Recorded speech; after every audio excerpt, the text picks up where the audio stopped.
భక్తులారా, ఇప్పుడు శ్రీ గురు చరిత్ర నుండి కొంత భాగాన్ని పారాయణం చేసుకుందాం. ముందుగా ఒక భక్తి గీతాన్ని కూడా విందాం.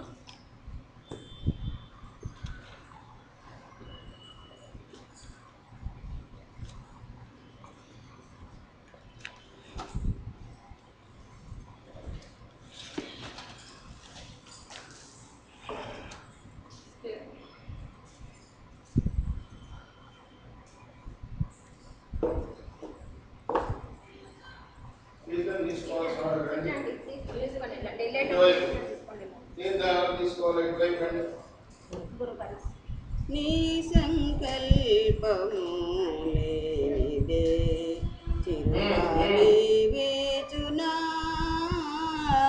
నీ ఆజ్ఞ లేనిదే చినుకైన రాలునా.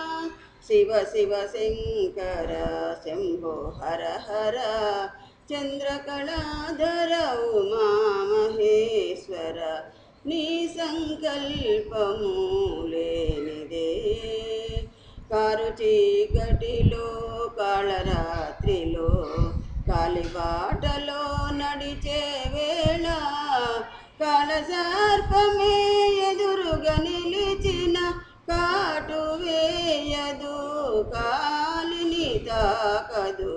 నీ సంకల్పము లేనిదే చిరుగాలి వీచునా, నీ ఆజ్ఞ లేనిదే చినుకైన రాలునా. శివ శివ శంకర శంభో హర హర చంద్రకళాధర ఉమా మహేశ్వర, నీ సంకల్పము లేనిదే జగమంతా నీ సంకల్పమే కాదా, జనులంతా నీ ప్రేరణ కాదా, జనన మరణములు నీ ఆజ్ఞ కాదా, హనుమాన్ కవికి నీవు వేల్పువు కాదా. నీ సంకల్పము లేనిదే చిరుగాలి వీచునా, నీ ఆజ్ఞ లేనిదే చినుకైన రాలునా. శివ శివ శంకర శంభో హర హర చంద్రకళాధర ఉమా మహేశ్వర, నీ సంకల్పము లేనిదే.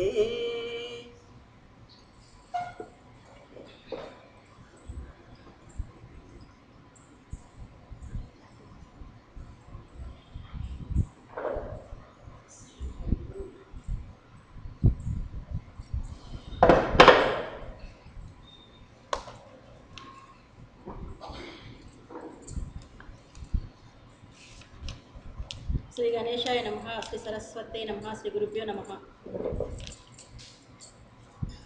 ఆ బోయవాడు ఇంటికి వెళ్ళి ఆ ప్రకారమే చేయసాగాడు. ఒకరోజు ఎంత వెతికినా అతనికి చితాభస్మం దొరకనే లేదు. అతడెంతో బాధపడి తన భార్యతో, అయ్యో, ఈరోజు శివునికి పూజ సరిగా జరగలేదు. గురువు ఉపదేశించినట్లే పూజ చేయాలి, కానీ మరొక రకంగా చేస్తే ప్రయోజనం ఉండదు. సరికదా, గురువు మాట జవదాటితే నరకము దరిద్రము వస్తాయి. గురువు చెప్పినట్టు చేస్తేనే పుట్టుక లేకుండా పోతుంది. అందుకోసం నేను ఎంత వెతికినా బూడిద దొరకనే లేదు. ఈ ఒక్కరోజు ఆయన చెప్పినట్టు చేయకపోతే ఇన్ని రోజులుగా చేస్తున్న పూజ అంతా వ్యర్థమైపోతుంది. పూజ సమయం కూడా దాటిపోతున్నది. ఇంకా నేనేం చేయాలి అని, అది దొరకకుంటే నా ప్రాణమైనా విడుస్తాను అని దుఃఖించాడు. అతని భార్య అతనిని ఓదార్చి, దానికోసం అంత బాధపడతావేమి, మన ఇంట్లో ఎన్నో కట్టెలున్నాయి, వాటితో నన్ను దహనం చేసి ఆ బూడిద శివునికి అర్పించు, భయపడవద్దు, నీవు వ్రతభంగం చేసుకోవద్దు. శివపూజ కోసం నా శరీరం అర్పించడం కంటే సంతోషమేమున్నది, ఇది ఏ నాటికైనా చచ్చి బూడిద కావలసినదే కదా, అట్టి దానిని శివపూజకు అర్పించడం కంటే కావలసినదేమున్నదని ధైర్యం చెప్పింది. అప్పుడు అతడు, నీవు పడుచుదానివి, సంసార సుఖం కూడా నీవు పూర్తిగా అనుభవించలేదు, ఒక బిడ్డనైనా కనలేదు, సూర్యచంద్రుల సాక్షిగా నిన్ను ఏలుకుంటానని భాష చేసిన నేను నిన్ను చేతులారా చంపుకుంటానా? అలా చేస్తే నాకెంతో పాపం వస్తుంది. ఆడదానిని చంపినందుకు నన్నందరూ నిందిస్తారు. అంతటి పాపం చేస్తే శివుడు కూడా నన్ను క్షమించాడు. నీ తల్లిదండ్రులకు కూడా అన్యాయం చేసిన వాడవుతాను అంటూ వలవల ఏడ్చాడు. ఆమె, నీకెంతో వెర్రి, నాపై నీకంత మోహం ఎందుకు? నీటి బుడగలాగా ఈనాడు ఉన్న శరీరం రేపు లేకుండా పోతుందే. పుట్టిన తర్వాత ఎవరైనా చావవలసినదేగా. నా తల్లిదండ్రులు నన్ను నీకు అప్పగించాక నేను నీ దానినే కదా, నేనేమైనా పరాయిదాన్నా? నీలో భాగాన్నే కదా. శివుని కోసం నీవు నన్ను దహనం చేస్తే నీ ప్రాణాన్ని అర్పించినట్లవుతుంది. నీ ప్రాణాన్నైన నన్ను శివునికి అర్పిస్తే అందులో తప్పేదేమిటి? అది నా అదృష్టమే కదా. అలా చేస్తే శివుడు మన ఇద్దరిని రక్షిస్తాడు అని పట్టుబట్టి చివరికి అతనిని ఎలాగో ఒప్పించింది. అప్పుడు ఆమె ఇంట్లోకి వెళ్ళి తలుపు వేసుకొని ఇంటికి నిప్పు పెట్టమన్నది. అతడు అలానే చేసి సర్వము భస్మమైపోయాక దానినంతా భక్తితో లింగానికి అర్పించి కృతార్థుడవగలిగానని ఎంతో ఆనందించాడు. తర్వాత ఏకాగ్రమైన మనసుతో హృదయపూర్వకంగా శివునికి నమస్కరించి అలవాటు ప్రకారం ప్రసాదం తీసుకోవడానికి రమ్మని తన భార్యను కేకవేశాడు. శివుని అనుగ్రహం వలన ఆమె తిరిగి బ్రతికి శరీరంతో నడిచి వచ్చింది. వారిద్దరూ శివుని ప్రసాదం తిన్నాక చూస్తే వారి ఇల్లు వెనకటి వలనే చెక్కు చెదరకుండా నిలిచి ఉన్నది. శబరుడు ఆశ్చర్యపడుతుంటే అతని భార్య, స్వామి, 4 ప్రక్కల ఇల్లంటుకుని మండుతున్నా కానీ నాకదేమో ఎక్కడ లేని చలి పుట్టింది. నేను ముడుచుకుని పడుకోగానే గాఢంగా నిద్రపట్టింది. తర్వాత ఏమైందో నాకు తెలియలేదు. మీరు పిలవగానే మెలకువ వచ్చి లేచి వచ్చాను. ఆహా, ఏమి ఈ ఈశ్వరుని లీల అనగానే శివుడు వారికి సాక్షాత్కరించాడు.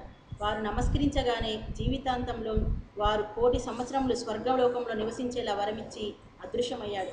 దేని అందైనా పూర్ణ విశ్వాసం ఉండాలే కానీ ఎంతటి ఫలితమైనా లభించగలదు. కనుక ఆ కుష్ఠరోగి అయిన నరహరి చేస్తున్న సేవకు ఫలితం ఉండకపోదు. ఎవరి భావానికి తగిన ఫలితం వారికి తప్పక లభిస్తుంది అన్నారు శ్రీగురుడు. కొద్దిసేపట్లో స్వామి సంగమానికి వెళ్ళి అక్కడ తమ అనుష్ఠానం పూర్తి చేసుకొని ఆ కుష్ఠరోగి వద్దకు వెళ్ళారు. ఆయన అతడు చెప్పినట్లు ఎంతో భక్తి శ్రద్ధలతో చేస్తుండడం చూసి ఆనందించారు. నరహరి ఆ కట్టెకు నీరు పోసి ఆయన వద్దకు వచ్చి నమస్కరించాడు. ఆయన తమ కమండలంలోని నీరు తీసి ఆ ఎండిన మేడి కర్ర మీద చల్లారు. మరుక్షణమే అది చిగిర్చింది. అనుష్ఠానికని సంగమానికి వచ్చిన ఆ వారంతా ఆశ్చర్యచకితులై చూస్తూ ఉండగానే అది పెరిగి చిన్న మేడి చెట్టయింది. నివ్వెరపోయి దానిని చూస్తున్న నరహరికి కూడా కుష్ఠరోగం అదృశ్యమై అతడి శరీరం బంగారు ఛాయతో మెరిసిపోసాగింది. అతడు ఆనంద బాష్పాలు రాలుస్తూ శ్రీగురుని పాదాలకు భక్తితో నమస్కరించాడు. శరీరం అంతటా రోమాంచితమవుతుంటే పరవశంతో శ్రీగురుని ఇలా స్తుతించాడు.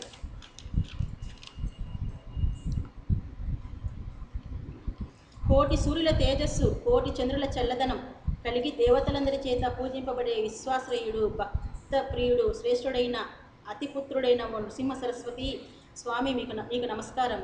నన్ను రక్షించి మోహాపాశమనే ఆజ్ఞానందకార్యాన్ని నశింపచేయగల జ్ఞాన సూర్యుడవు, విశాలమైన నేత్రములు గలవాడవు, భక్తులకు వరమిచ్చే లక్ష్మీపతివి అయిన ఓ నృసింహ సరస్వతి, నీకు నమస్కారం. నన్ను రక్షించు. మనసులో ఉద్భవించిన అరిషడ్గర్వమనే మదగజాన్ని శాసించగల అంకుశం వంటి వారు మీరు. సత్యము, సర్వానికి సారభూతమయమైన పరమాత్మ తత్వమే మీరు. భక్తవత్సలుడు, సర్వభూతకర్త అయిన పరమాత్మ యొక్క అవతారాలన్నింటిలో శ్రేష్ఠుడైన శ్రీ వల్లభ, ఓ నృసింహ సరస్వతి, నీకు నమస్కారం. ఆకాశము, వాయువు, తేజస్సు, జలము, భూమి అను పంచభూతాత్మికమైన సృష్టికి కర్తవయుండి సూర్యచంద్రులే నేత్రములుగా గల సర్వసాక్షివి నీవు. జీవులపై నీకు రాగద్వేషాలు లేకున్నా నీవు భక్తుల పాలిట కామధేనువవు. ఓ శ్రీగురు నృసింహ సరస్వతి, నీకు నమస్కరిస్తున్నాను. నన్ను రక్షించు. తామర రేకుల వంటి కన్నులు కలిగి పూర్ణచంద్రుని వంటి తేజసగల ఓ శ్రీగురు, ప్రచండమైన పాపాలను పారద్రోలడానికి దండం ధరించి యతి వేషధారులైన నృసింహ సరస్వతి, నీకు నమస్కరిస్తున్నాను. నన్ను రక్షించు. మీ పాద కమలాలను వేదాలు, శాస్త్రాలు స్తుతిస్తున్నాయి. నాదబిందు కళాస్వరూప, నీవు వాటికి కూడా అతీతుడువై ఉండి 3 విధములైన తాపాలతో పీడింపబడుతున్న భక్తుల పాలిట కల్పవృక్షమా, ఓ నృసింహ సరస్వతి, నీకు నమస్కారము. నన్ను రక్షించు. అష్టాంగ యోగ తత్వనిష్టతో ఆత్మ సంతుష్టుడైన జ్ఞానసాగర, కృష్ణవేణి పంచనది సంగమ తీర నివాస, కష్టాలను దైన్యాన్ని దూరం చేసి భక్తులకు కోరినవు ప్రసాదించి తృప్తినిచ్చు ఓ నరసింహ సరస్వతి, నీకు నమస్కరిస్తున్నాను. నన్ను రక్షించు. నిత్యము ఈ నరసింహ సరస్వతీశుని అష్టకం ఎవడు చదువుతాడో వాడికి జ్ఞానానుసారము, దీర్ఘాయువు, ఆరోగ్యము, సర్వసంపదలు, 4 పురుషార్థాలు లభిస్తాయి. ఈ అష్టకం ఘోరమైన సంసారం అనే సముద్రాన్ని తరించడానికి మంచి సాధనము.